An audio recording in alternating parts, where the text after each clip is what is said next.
What is up, everybody? So, the numbering of these episodes is already getting confusing, and I'm only on episode 3 or 2, no matter how you look at it. So, what's up? I'm Nick Glassett. Welcome to Nick Glassett is Highly Restless. Going forward, the episodes will just be numbered in the order they were made. So, this will be episode number 3. As a quick recap, episode number 1 was an entirely different podcast called Hire Easy, Lead Easy, where I was taking through, the intention was I was going to go through and teach my beloved skill of interviewing and making hiring decisions. And then I kind of changed my mind. I didn't want to go that direction anymore. So then there was nothing for a long time, and then I decided that I'm just going to make the podcast about whatever the hell I want to talk about. I'm pretty, I'm not going to say I'm random. That's almost cliche these days, but I'm restless. I'm highly restless. I get bored very easily. And so the more I jump from topic to topic in my brain, in my life, the more engaged I am. So I figured, screw it. We'll just name the podcast Nick Glassett is Highly Restless, and we'll talk about all sorts of random things.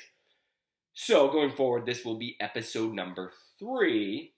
The other funny thing about this episode, being this early into the process here, I'm imagining that nobody's listening. Yes, so I record these podcasts as of right now on an app called Anchor. It's an awesome app if you want to start a podcast. And it tells me how many listens each episode has. This one has 3, but I'm pretty sure I'm all 3 of them. So nobody's really listening at this point, which means 99.9% of anybody listening to this episode has probably gone back in time and listened to this episode from a long time ago, whether, who knows, maybe I have some sort of revelation and I hit podcast gold and get huge in 3 months. So then 3 months from now, that's when everybody's listening to this. Maybe it's 3 years. I don't know. But anyways, I figure, and this is actually going to be a later topic that I'm going to talk about, maybe next episode, maybe not, but where I have this thing, just go. So that's what I've done. I've just gone. I figured out the easiest way to publish a podcast, which is Anchor. I have a $20 microphone, I believe, right here. I've got a video of this as well. So here you go. There's my $20 microphone. And then I just go. So anyways, without further ado, let's get into today's topic, which is going to be create opportunities for serendipity.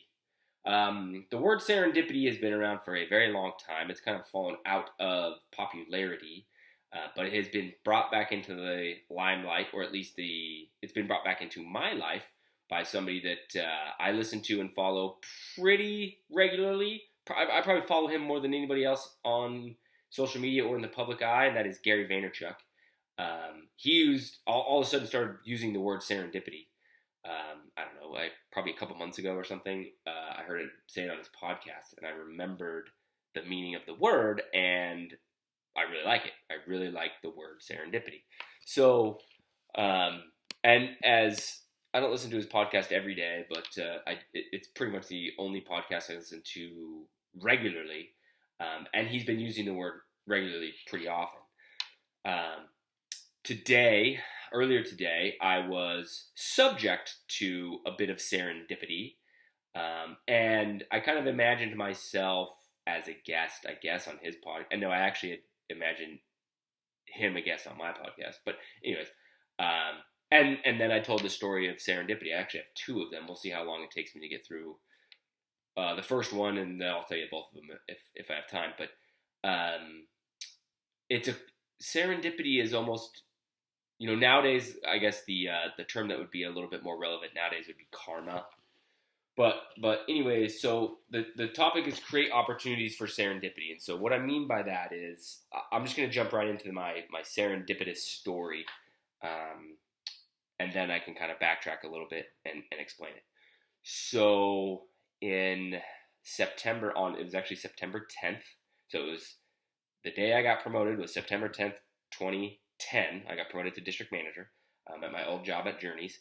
And then I guess this might be serendipity too, actually. But just through happenstance, the day that my gut was ready to put in my notice was a Thursday evening conversation with my wife, Michelle, at Mish Pie on Instagram.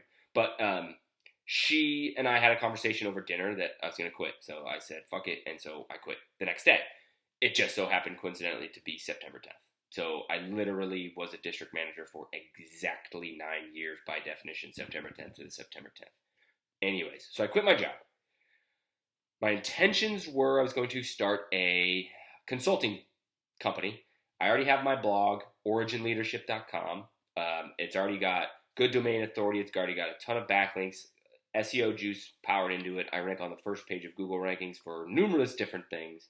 So the idea was I was going to turn that into a consulting agency. But that meant I didn't have any money coming in. Like I didn't have an income. I didn't have a job. Michelle's a salon owner. So in order to make money, I started, I'd already kind of started testing this, but I almost went to scale with selling things on the internet, eBay, Facebook Marketplace, namely, and then a little bit Mercari, a little bit OfferUp, et cetera, et cetera, et cetera.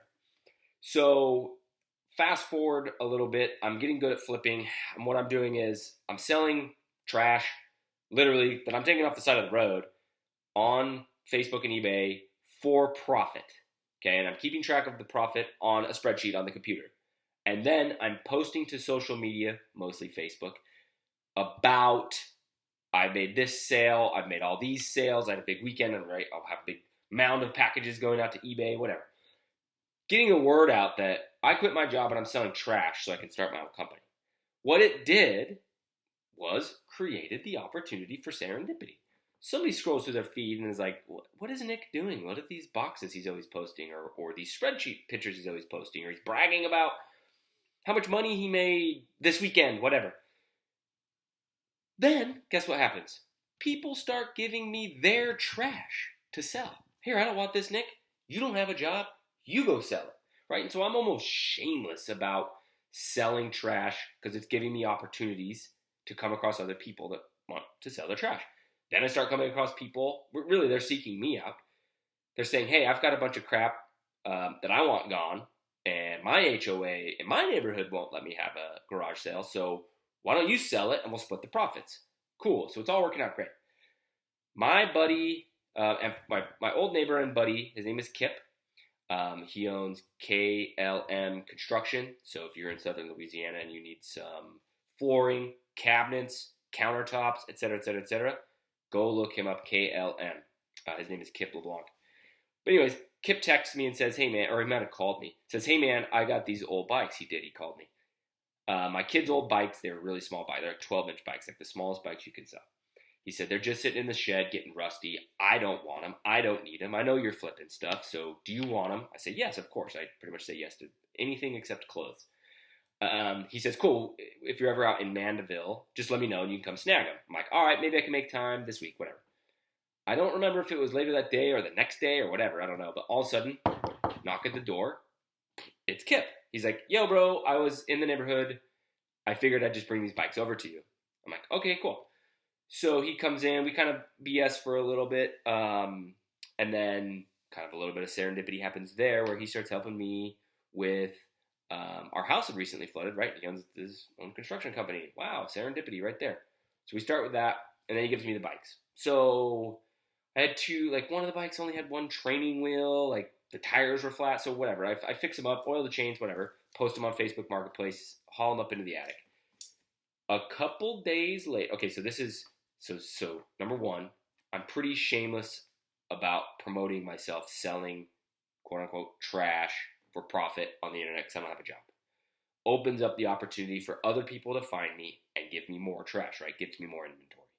Okay, now I've got the bikes fixed up. I put them up in the attic. I post them to Facebook Marketplace. I put them up in the attic. A few days later, a week later, I don't remember, I get a gentleman that is interested in buying both of them. Super cheap, $15, maybe $20, maybe. So, we work it out. He says, cool, I get off work at whatever time, 2 o'clock or 3 o'clock. It's late November at this point, 2019.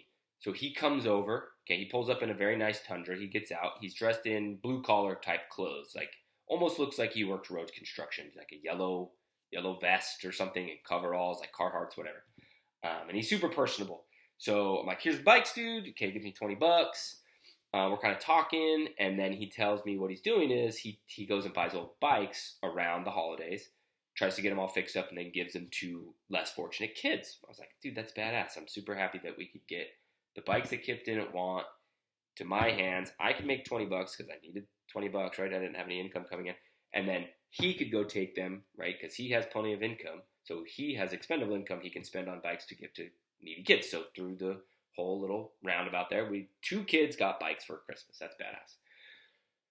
Well, in the garage, I have 2 bounce houses, or aka spacewalks, rolled up. And then on the lawn, I have one that's blown up. That's been on the lawn, right? I didn't tell him this, but it's been on the lawn for like 2 or 3 days because it's one Michelle just bought. She went and bought a new one that was huge. And we couldn't figure out how to, it was so big we couldn't figure out how to roll it up and get it put away. I'd already had it, she bought it like on a Tuesday or a Monday. No, it was probably a Monday. I had it rented already for the upcoming weekend, but we didn't know how to, it was so big we couldn't even fathom rolling it up and getting it on a dolly and getting it in the trailer and getting it down the street because my neighbor was renting it. So anyways, it was on the lawn. And so he's like, I see you got some spacewalks here in the garage and one on the lawn there. Do you rent these out? I said, yeah, I do. So he starts asking me questions, right? And I'm all super proud of my little bounce house business at this point. And so I'm kind of telling him whatever. And then he says, oh, I have a spacewalk business as well. Oh, super cool. So we start talking. I said, look, I have 3. I said, how many do you have? He kind of smirks. And he said, I have a lot. I said, well, what's a lot? He says, I have 28. I'm like, whoa, dude, but you have a regular job, I see. He's like, yeah, I'm a welder. And I think he said he was a manager or a supervisor or whatever.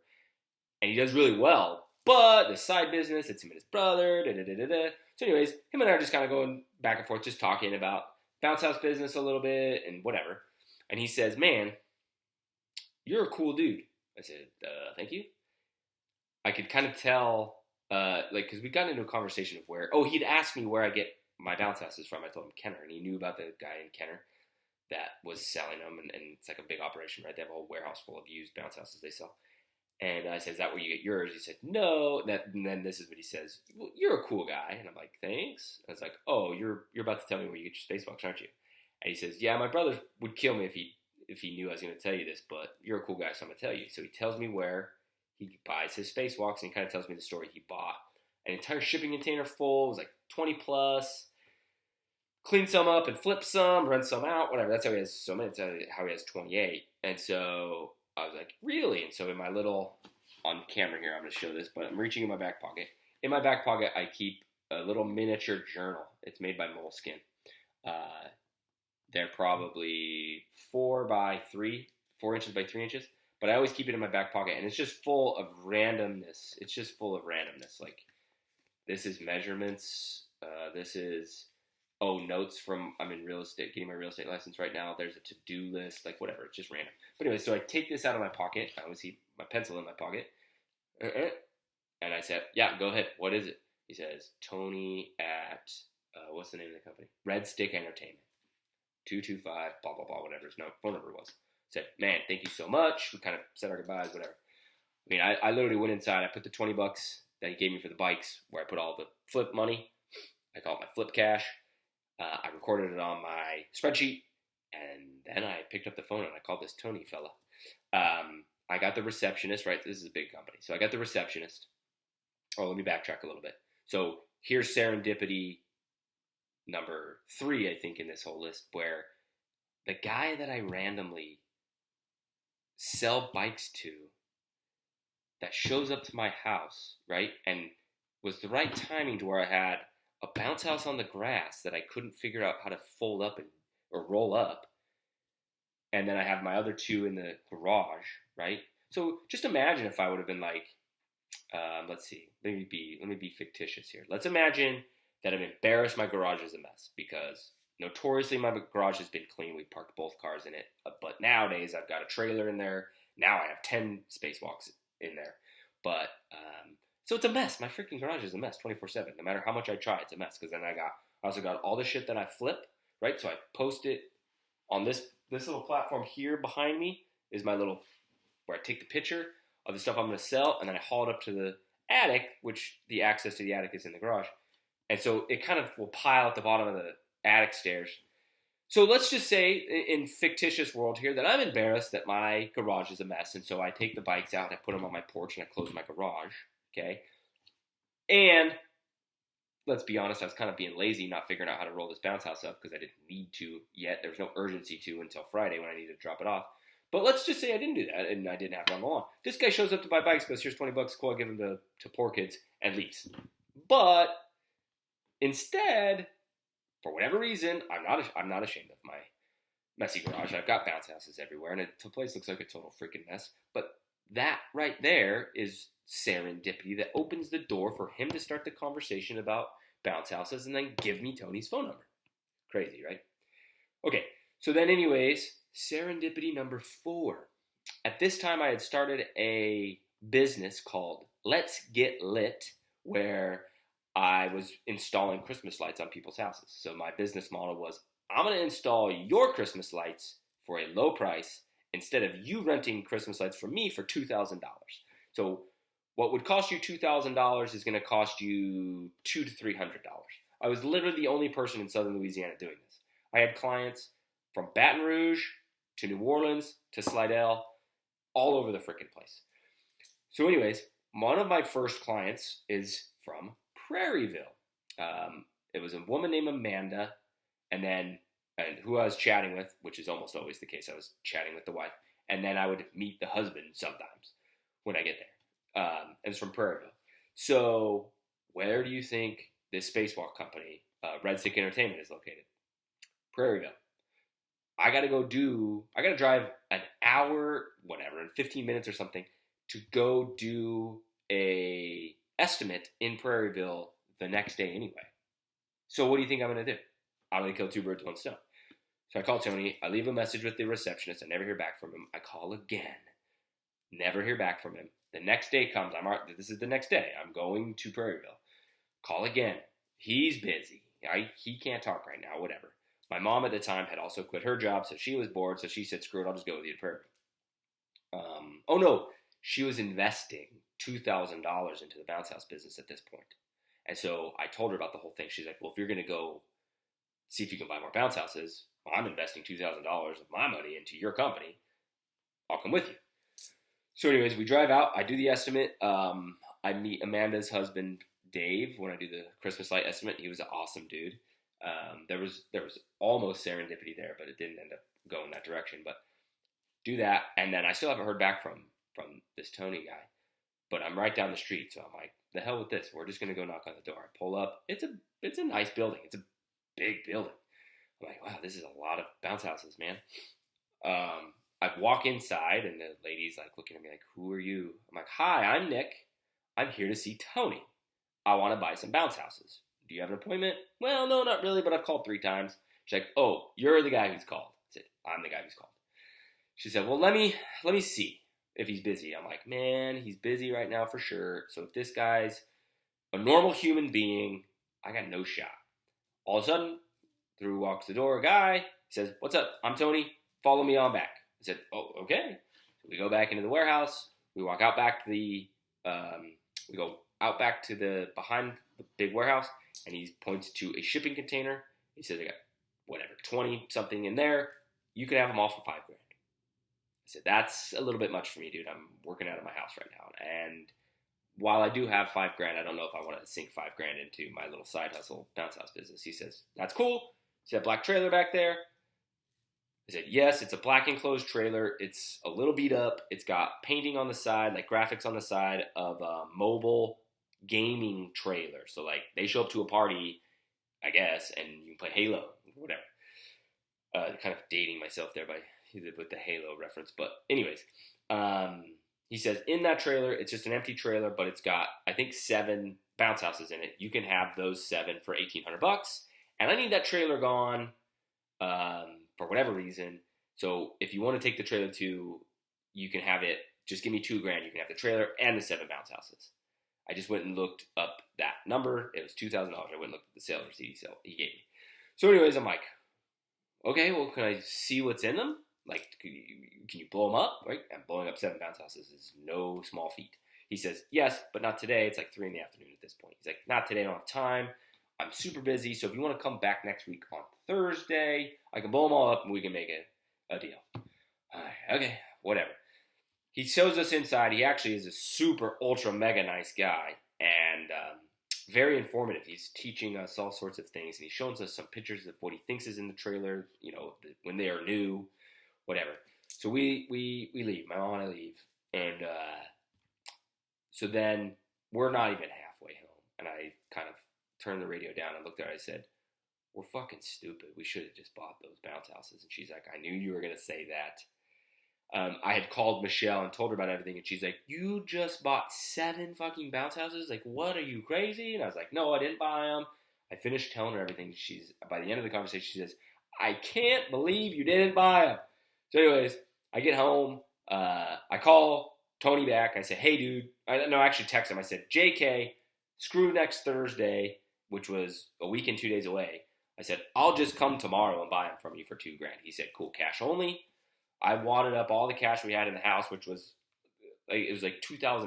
I'm not even joking. The wad was like an inch and a half thick because there were so many 5s and 10s. But anyways, so my mom and I get back in the truck, and we drive back out to Prairieville, and I buy the trailer and 7 bounce houses off Tony for $2,000. He airs up the tires.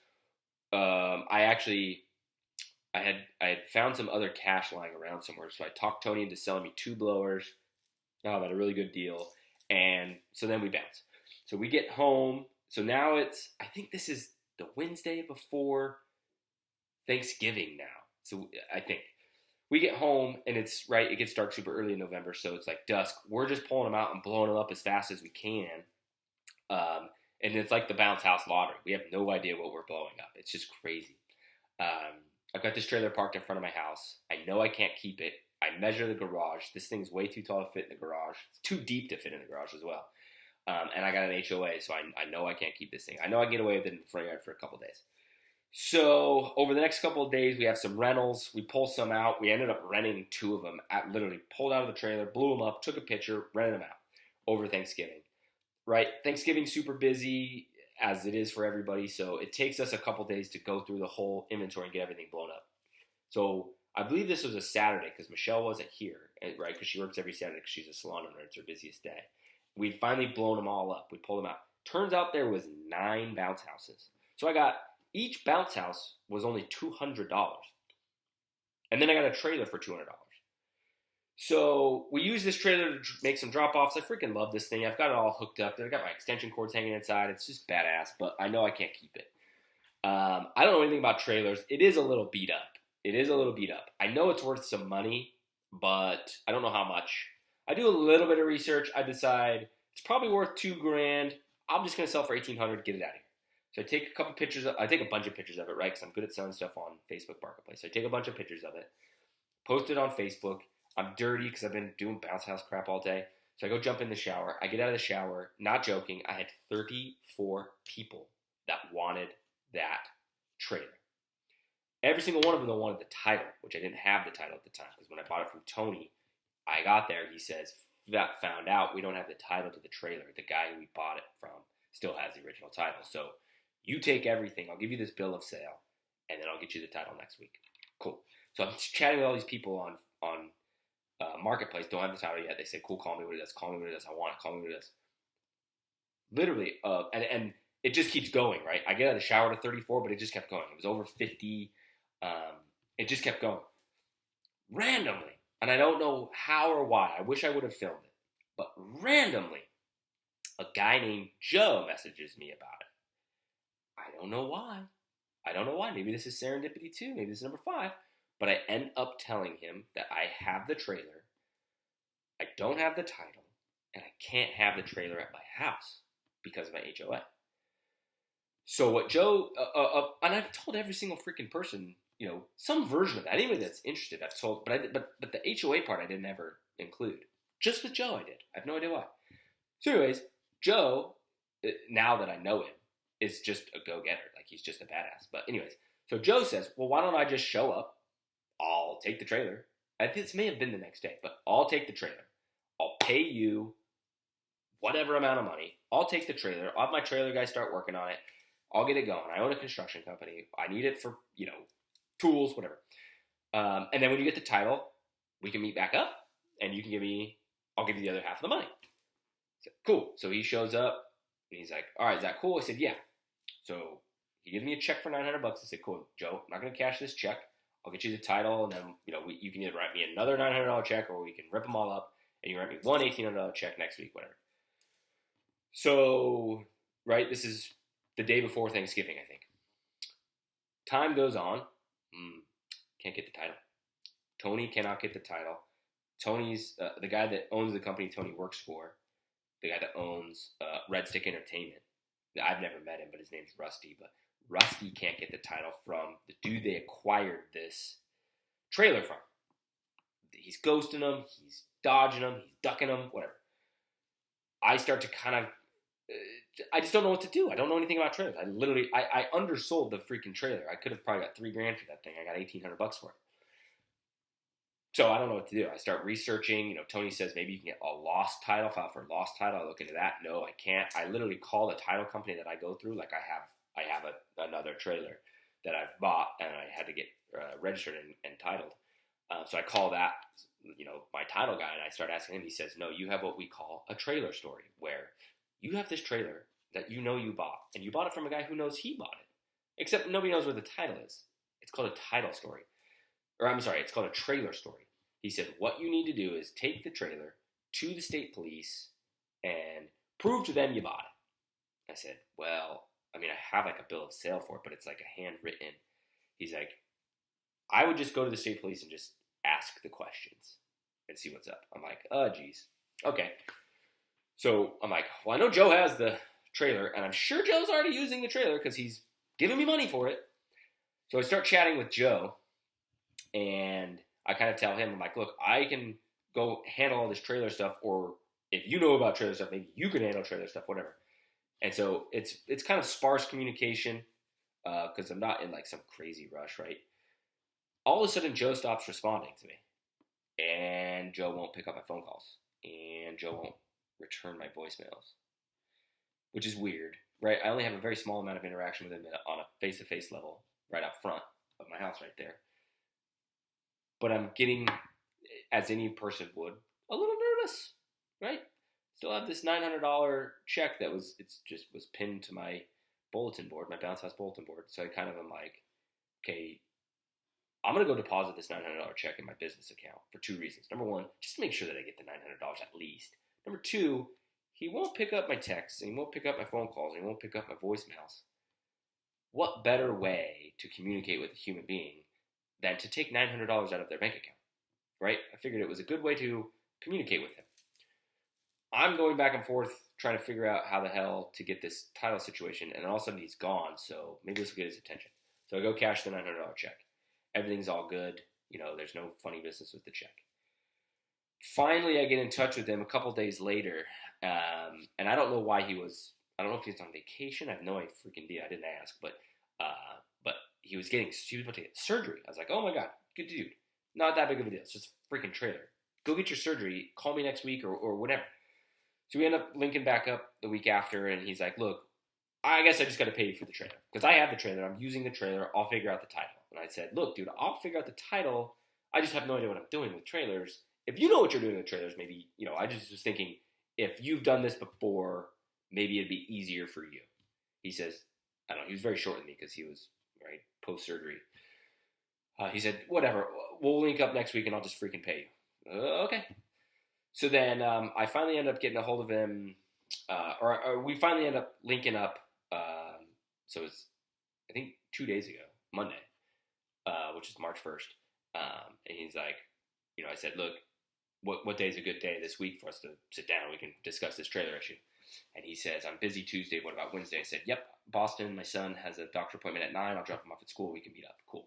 So then today I called him after Boston's doctor appointment, and I said, all right, I'm good to go. He says, cool, just come up to my office. Here's the address. Way up at the top of Covington. So I drop Boston off, drive up there. I get to this road I'd never been on, right? Lots of big houses on this road. A weird little alleyway with Mardi Gras themed rope lights going the whole way. I'm like, okay. he says, when you get there, you're going to turn right and go through a gate. It'll be the first metal building on your left. I'm like, okay. So I get up there, I pull up, there's a gate in front of me, there's a gate let me do this. There's a gate in front of me, and there's a gate to the right. I'm like, okay, do I go through the gate and take a right, or do I take a right and go through a gate? And I kind of survey the land. I realize, I'm like, oh, this is a lot of land. Oh, wait, that's a golf course. There's no way I go straight because this is a golf course. That's going to go on for a long time. So I just take a right, I go through a gate, and then I drive on a long path along the width of the golf course. And then in the distance, I see a green, yellow metal building amongst other buildings. Some beautiful architecture kind of in the back. I can't see it all the way. There's some carports and stuff in the way, but I'm like, okay, whatever. So I just park. I'm looking around for my trailer that I sold him, right? Trying to get some clues as to this is the right place. I can't see anything. So I just jump out of the Jeep. I walk straight over to the metal building. It looks dark inside. I can't tell if it's locked, so I go to check if it's locked. The door just opens. I'm like, oh shit. Do a knock. Come in. I hear a woman's voice. Come in, and then I hear a men's voice. Yeah.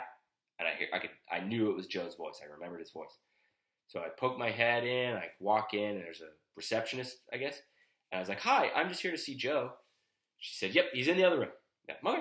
I go right around, I go in the other room. He's on the phone. The dog is growling at me. He's on the phone, right? And so there's two chairs in front of his desk. So I'm like, okay, I'm just going to sit in the chair. The growling dog comes around. It's an old black lab. And it's not growling anymore, right? And I love dogs. So I start petting the dog, and he's on the phone with somebody, talking lots and lots of numbers. Hangs up. For at this point, he's very curt with me. Very, very short. Very, I don't want to say confrontational, because it wasn't negative. It was just very blunt to the point and visibly not thrilled with this situation, right? I'm pretty sure I've just sat down for a negotiation. And I really have no skin in the game because he already has my trailer. He's only paid me half the money. I'm on his turf with his growling dog. I don't know what to expect, right? Because since his body language is very, very rigid and his tone is very stern. And he was very friendly when he came to pick up the trailer. So I don't really know. I'm pretty sure I'm getting into a negotiation setting here. He hangs up the phone, not a lot of words, basically says, what do I owe you? I said, well, we said $1,800 is what I posted it for. You paid me $9, so the other half would be $9, right? And he's kind of like, okay, so you want $900? I said, well, look, you've had it for a long time. This title thing is a mess. He said, Nick, I'm busy. Just tell me what you want me to pay you. Okay. So I said, do you feel $700 is fair? He says, cool, you're going to give me a $200 discount on a trailer that I got to figure out the title on. I hope this title doesn't cost more than $200. I'm going to call your ass. Half joking, but obviously half not. So I kind of laugh. I said, absolutely, dude. I don't know anything about trailers, really. So I'm willing to work with you, however. He says, cool, let me go get you a check.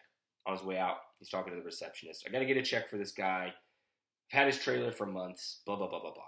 Again, it's not a hostile environment, but it's not welcoming. But I'm fine. Whatever. I'm not worried. Comes back, writes me on a check for $700. Rips the check, writes a company check, rips it off, hands it to me. Kind of sits back in his chair. Right, I was expecting a cool, here you go. Starts asking me questions, like interviewing me, basically. About the bounce house business. About where I used to work. That I'm not working.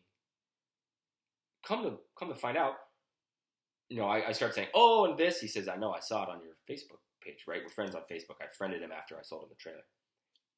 He was seeing my bounce house videos, right? We made some funny ones where we're cleaning them or whatever. I post other funny stuff on there, like take a picture of the bounce house, whatever.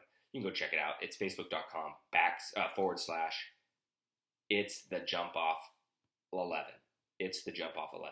But anyways, I'm like, oh, so I don't need to fill him in on everything, And then I start talking about Christmas lights, and he's like, I know, I saw that.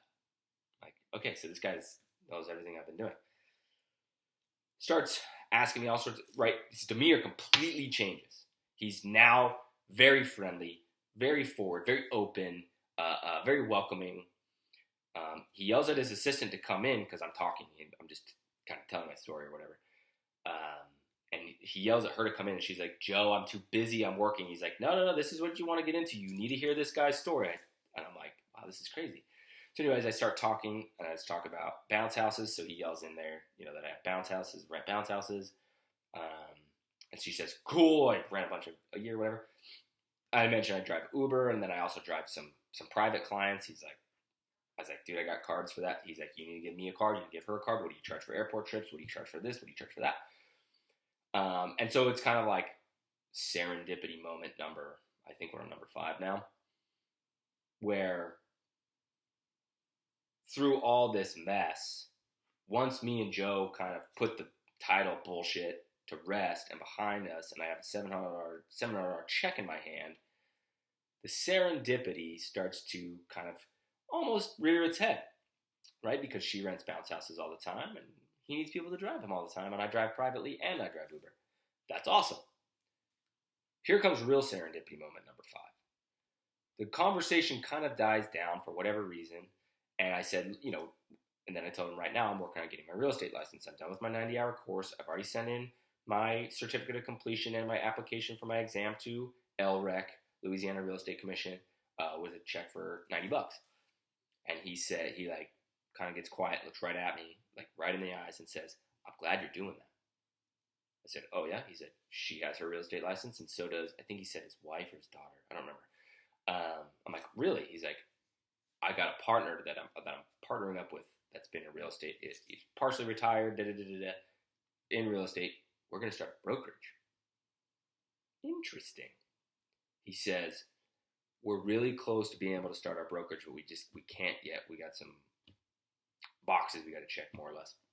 He says, so before you go and make an agreement with anybody, please let me know. Because, in so many words, I'm going to paraphrase here, but he would love to have me as a real estate agent for his brokerage. Holy smokes, serendipity again, right? Now, I totally understand that this is how life works. There's these interconnected events that just, you couldn't script it, but that's how the interconnected events happen. But that's how your whole entire life happens. You know what I mean? Through these events. And there's some highlights that you can link together over time. Like, what are the odds of them happening? Well, it's like, the odds are like none of them happening ever again, but that's how life happens. But the reason I titled this episode of the podcast, Create an Opportunity for Serendipity, is because through, I'm going to call this being a people person, or I guess you could call it being extroverted, even though I don't think of myself as extroverted. As a matter of fact, I know I'm not extroverted. I'm more introverted than I am extroverted, but through my interactions with people, opened the doors for all these connections to happen, right? So now, serendipity number 6 hasn't happened yet because, for better or worse, Joe just kind of came into my life. And for better or worse, I just kind of came into Joe's life, even though he bought a trailer from me in November. As I left, he said, good luck with the jump off, good luck with the Uber, good luck with the kids, and your family, and please keep in touch. He's a very in touch guy. He knows all sorts of things. He's very accomplished. So this person, Joe, could become a mentor, could become an advisor, could become a friend, could become nothing. I don't know what serendipity number 6 is, a kind of a question mark of whether or not it comes back up. But I walked into an uncomfortable setting with total confidence and total, is comfortability a word? Like, I was not uncomfortable at all in that situation because I knew I couldn't be. If I walked into that setting uncomfortable, which is my natural state, I guess you could say. Let me say that differently, actually. In the past, when I was younger, I would not have walked into that setting with confidence. I would have been very reserved. I would have been very nervous, right? But I know that I control what happens in life. And I know that if I walk in there with confidence, right? You can only see my shirt. I'm in a t-shirt with a Vulcan stone on it. I'm in tan shorts, and I'm in black rainbow flip-flops. And I got tattoos, right? And I'm walking into this beautiful office building, beautiful architecture on a golf course with a businessman he's got freaking Tulane and LSU diplomas on the wall and all sorts of crazy stuff, right? And I'm just this dude that's got nothing but the confidence and the smile on my face. And so through posting, selling things on the internet, through Kip coming across the post and knowing that I sell things on the internet, giving me bikes, through, I guess, not judging myself for having a messy garage and figuring out that, and having the welder that bought the bikes for me figure out that I rent spacewalks, then being personable, so he tells me where he gets his spacewalks, right? Because technically we'd be competitors because he lives right around the corner from me. To cold calling Tony at Red Stick Entertainment, to not picking up the phone, to him not picking up the phone and me showing up unannounced, right? But again, with confidence, with the essence of me, to buying it, to selling the trailer, to for some reason telling Joe I can't have it at my HOA, which opened the opportunity for him to win the bidding war by saying I'll give you half and I'll take it and house it for you, to staying on Tony to get me the title, to doing some research on the title, to showing up to Joe's office, kind of not knowing where I was, showing up to a negotiation that I had no idea how it was going to go, right, where he has all the leverage. And then all of a sudden, it turned into an amazing conversation between Joe and I about all sorts of stuff, real estate and my career and my exploits of what I'm doing now, if I'm making money, et cetera, et cetera, et cetera. It's where he became a supporter, almost a supporter of me, like a co-signer, if you will. Just through all of that, you open the opportunity for serendipity. It's like, I've said it differently. People are the ROI. I think people are the ROI of life. That's how I've said it before. Where it's like, people over things. I could get the bikes and I could care about the $20, but for whatever reason, when the welder guy showed up to buy them, I cared as much about interacting with him as I did about getting my $20 for these 2 bikes. You know what I mean? And that's that connection, even though I don't know his name and I'll probably never see him ever again, that small connection I made with him opened the door for me to have the jump off doing what it's doing now, where I'm a full-blown LLC. I have t-shirts, I have signs, I have a business bank account with quote unquote lots of money in it. It's just crazy. It's just crazy that you think about the serendipity of it all comes through the interaction with the people, and it's like really the relationships are the ROI, or the relationships with the people are the ROI, and it's just crazy. So that's my long story. I've been talking now for 45 minutes here, so I'm going to tell my second serendipity story really quickly. So,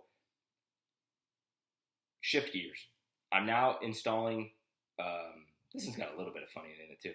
I'm installing Christmas lights on somebody's house in Slidell, Louisiana, which is about 45 minutes east of where I live. I go to the first house, and the guy is a district manager for a local supermarket called Rouse's. And he's like, right, he loves me. He wants me to work for him. He says, email me your resume. I'm like, wow, weird. Serendipity a little bit, right? I don't really want a job. I did email my resume, but it didn't go anywhere. The next house I go to is a stay-home mom and her son, and I'm putting Christmas lights on the house because her husband doesn't want to do it, or she said he doesn't do that kind of labor or whatever. Not that type of guy. And her son's old enough where he wants Christmas lights on the house. And so they're like surprising the husband, kind of. Like, he's going to come home from work and there's going to be lights on the house because I put them up. I struck up a small conversation with her. She was a pretty busy woman. She had a 2-year-old, and then she was doing stuff on the computer the whole time. I don't know what she was doing, but a little bit of conversation did spark up there. She's a former district manager of Victoria's Secret. How weird. So I put up her lights, right? It was an easy job. I did it super quick. She pays me my money, and she was super nice. I said, look, I'll see you after Christmas. I'm going to go when I come take them down. Cool. I get in the truck, and I had come around the block this way. This is the way that Waze took me, and parked here. So my truck's pointing that way. Pretty sure this is a cul-de-sac at the end, but I can't decide. So I'm like, well, I can just flip in, right, and go out the way I came. For some reason, I don't know why, But I decide, screw this. I'd like to go see if there's something new over there. I'm going to go that way and take a right and see if I can just get out with no maps. I do that all the time where I like to try to either get back to a place I've been with no Google Maps or try to get out of somewhere where I'm in, like a neighborhood or whatever, after I do a bounce house drop off with no Google Maps. It's just whatever. Kind of keeps it interesting, I guess. So I go down. I'm thinking I'm going to go down and it's a dead end. I'm just going to flip around. No, it turns out just the design of this corner is kind of weird. And there's a tree right here. It's full blown, a street that, turns right and goes out, basically the way I came. I'm like, oh, cool. As I'm driving, I pass by a giant desk, like the 2-piece desk where you get the big desk and then like what do you call that? The cabinet at the top. And there's a sign on it that says free. I'm like, oh my God, I sell things on the side, like on Facebook. That's what I do. So I reverse the truck. I muscle this sucker into the back of the truck, bring it home. I tie it down with some tie downs that are in the truck. At this time, by the way, it's my dad's truck I'm borrowing because I didn't have a car. I tie it down, kind of ghetto. Oh no, I drove to a gas station. Then I tied it down, and then I left. Came home. Get home, right? I've been putting up Christmas lights all day. I'm sore. I need to get this freaking thing out of the bed of the truck. So I take it out of the truck. I put it in the garage. I take some pictures of it. I get it posted on Facebook Marketplace and go about my day. I think I had it posted for $90, $100, $90, something like that. It doesn't sell very fast, and it's giant, and it's in the way because I got a trailer, I got bounce houses, like I got all this crap in the garage, and it's in the way. It's driving me nuts. So anyways, a woman finally asks me, right, sends me the thing on Facebook. Is this available on Facebook? Yeah, she says. Well, I live in Baton Rouge. I don't know why I say this, but I said no big deal. I'll just bring it to you. I said. Maybe I had it for $80 and I said I'd bring it to her for $100 or it was something like that. Or I had it for $70, I'd bring it to her for $90, whatever. So on a Sunday, I remember driving out there, and I remember because I had my fantasy football stuff in front of me, like on my car, because I was watching my fantasy football team and listening to the radio, whatever. So I drive out to Baton Rouge, so I take this desk to this lady out in Baton Rouge. I get there, she says, you didn't respond to my text, so you don't have to help me with the filing cabinet if you don't want to, and bed. I was like, oh, I was driving. I didn't, I was driving. I didn't check my text. What do you, I can help you. What do you need? She says, well, I have the old filing cabinet that's broken, and then I got this old bed that I don't know, I don't think anybody would want it, so I'm just going to throw it away. Right? I sell stuff on the internet. File cabinet and bed? That sounds great to me.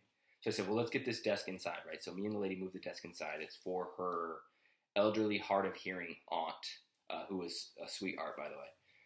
So we moved this desk in. It's heavy. It's cumbersome. And this woman, I don't mean this in a bad way, but I'm just stating the facts. She's out of shape. So this is, and she's a smoker. She kept saying she needs to stop smoking because she was, the physical labor of moving this desk was very hard for her.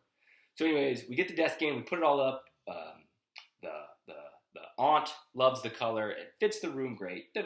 She goes, okay, there's the filing cabinet. Oh, it's busted. It's broken. The wood's split. I was like, cool. So I haul it out. I said, look, I'll take care of it. I'll just put this on my trailer. I got to drive by the dumpster. I can see the dumpster. I'll just throw it in the dumpster on the way out. You do not need to help me. She says, you sure? I said, yes, I'm sure. It's not that big of a deal. She says, okay, and then here's the bed. I said, so what's the deal with the bed? She's like, well, we were trying to get it to the Salvation Army because we didn't think anybody would want it because there's stains on it. I was like, where's the stains? Legit, it's like this big, and it's on like a top sheet thing, like a cover sheet or whatever. I don't know. Not a sheet, like a cover that goes over the mattress. And I'm like, well, if you don't mind, can I just have it? She says, if you want, I don't care. I'm just going to throw it away. I said, cool. So I start to move it out, and she is insistent upon helping me move it out, which I'm humbled by, right? Because she's already tired from moving the desk. But she helps me move the bed out. I tie it down to the trailer that I had because I had because I bought my Jeep by this time. So I had the Jeep pulling the trailer. That's how I brought the desk to her. So we put the bed in there. I strapped the bed down, take the filing cabinet to the garbage can, throw it away. And inside, she had given me the money. She's like, okay, here's everything for the desk. A funny thing about retail, right? I worked retail for 16 years. I count and double count the money everybody gives me every time, right? Because I can't be short on my audits or whatever, or bank deposits. When you sell things on the side, that goes away. You don't count the money. It's super weird. I didn't count the money. I just took her word for it. Stuck it in my pocket. And then I got to the stop sign to pull out to the main road, I pulled it out, and she overpaid me. She tipped me, which I was awesome, right? So she tipped me $15, I think. She paid me $105. So I was like, dude, she tipped me $105, and I got a free freaking bed. So anyways, I come home, I set up the bed in the office, right? So it was actually set up right here behind me. And my mother-in-law comes to town for Christmas. I took the sheet off, the cover thing off, and washed it. It was perfectly brand new. My mother-in-law comes to town. Shirley sleeps on it for 10 days or whatever. Like, it's literally her bed in here, and it works out perfectly. She's like, yeah, it's a great bed, whatever. And I post it to Facebook, and then I sell it on Facebook, and I wish I remembered the price. I don't remember what it was, $150, something like that. Shirley's going home on New Year's Day, right? So she extended her trip so she stays through New Year's Eve, and she's going home on New Year's Day. I get a message on New Year's Day morning. They want to come buy it right now. Like, they need the bed right now. They want to come, like, right now. So, like, I literally had to go into this room, kind of, like, make sure Shirley was up, and she was. And I was like, can you, I got to get this bed out to I got someone coming to buy this bed, and right, and so then I sell the bed for $150, right? And so, again, the serendipity of the whole thing, like, I normally would have just turned around and, like, gone in the driveway and gone out after installing Christmas lights, but for whatever reason, I go right. Then I see the free desk, and it takes a little bit of pride to pull garbage off the side of the road and put it in the bed of your truck. But anyways, whatever, I do it shamelessly. I throw it in, end up selling it for a delivery fee, and then the fact that I could have told the woman, no, I'm not delivering it to back, right? I could have been like, oh my God, it's an hour, because it's an hour away. I could have been like, oh, an hour away, that's too far for me, like, whatever. But for whatever reason, I did it. And then when I get there, not only do I get paid, but I get tipped $15, and I get a bed, like bed and frame, box spring, mattress, frame. Then my mother-in-law sleeps on it. Then I sell it for $120, $130, $150, whatever I sold it for. It's like crazy. It's crazy how through being nice to the woman that bought the desk opened the door for more profits, a place for Shirley to sleep, like just crazy. So anyways, moral of the story is create opportunities for serendipity, and it's going to come through interactions with human beings. All right. So I think I'm going to close out the podcast at that. It ran way longer. We're at 53 minutes now. But I'm just experimenting with this whole podcast thing anyways. So this was awesome. I enjoyed it very much. Places you can find me. My blog, originleadership.com. My Instagram handle and my Twitter handle are both at Nick O. Glass. Nick_O_Glass. My Facebook is whatever, my name, just my name. Our bounce house company is facebook.com/it's the jump off 11. It's the jump off 11. And of course, please like the podcast, subscribe to the podcast. And YouTube, dude, YouTube. Whatever. I think it's my name. My channel is my name, Nick Glassett. So however you find that, I think it's youtube.com/Nick Glassett. But anyways, go look for it. You'll find it. Subscribe to the podcast. Please, please, please subscribe to the podcast. If you feel like it helped you and gave you value and is something that you appreciated, pass it on to a friend. Pass it on to somebody you're trying to teach the power of human connection with. Pass it on to somebody you're trying to teach the power of story to. Or just pass it on to somebody that you love, whatever. I appreciate it all. Any feedback is always welcomed. Like I said at the beginning, I don't know if anybody's listening to this. So 99% of anybody that's listening is maybe listening after I get quote-unquote internet famous. But any feedback is greatly appreciated. You can hit me on Twitter. It seems to be the normal place for any feedback. But anyways, without further ado, I'll close it out at that. So So thank you very much for listening. And then for those of you that are watching on YouTube, thank you guys. Subscribe to my channel and hit the like button. Comment down below all the other cliches. All right. Thank you. Goodbye.